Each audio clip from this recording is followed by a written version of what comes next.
আমরা পেইনকে চিনি স্রেফ একজন ভিলেন হিসেবে, কিন্তু তার পেছনের মানুষ নাগাতোর গল্পটা জানলে আপনার কলিজা কেঁপে উঠবে। বৃষ্টির গ্রামের এক অনাথ শিশু, যে যুদ্ধের ময়দানে নিজের চোখের সামনে মা বাবাকে মরতে দেখেছে। খিদের জ্বালায় যখন সে পথে পথে ঘুরছিল, তখন ইয়াহিকো আর কুনান তাকে আগলে নেয়। এক টুকরো খাবারের জন্য লড়াই করা সেই দিনগুলোতেই তারা এক চিলতি শান্তির স্বপ্ন দেখেছিল। তারা শান্তি চেয়েছিল, কিন্তু দুনিয়া তাদের দিয়েছে শুধু ধোঁকা।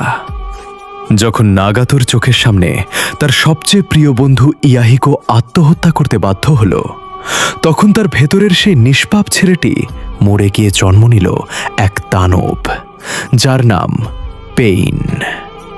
সে চেয়েছিল পুরো পৃথিবী তার মতো একই যন্ত্রণা অনুভব করুক, কারণ তার দর্শন ছিল কষ্টই হল শান্তির একমাত্র রাস্তা। এখন প্রশ্ন হল, পেইন কি আসলেই অপরাধী, নাকি সে নিষ্ঠুর পরিস্থিতির এক চরম শিকার? আপনার মতামত কমেন্টে জানান।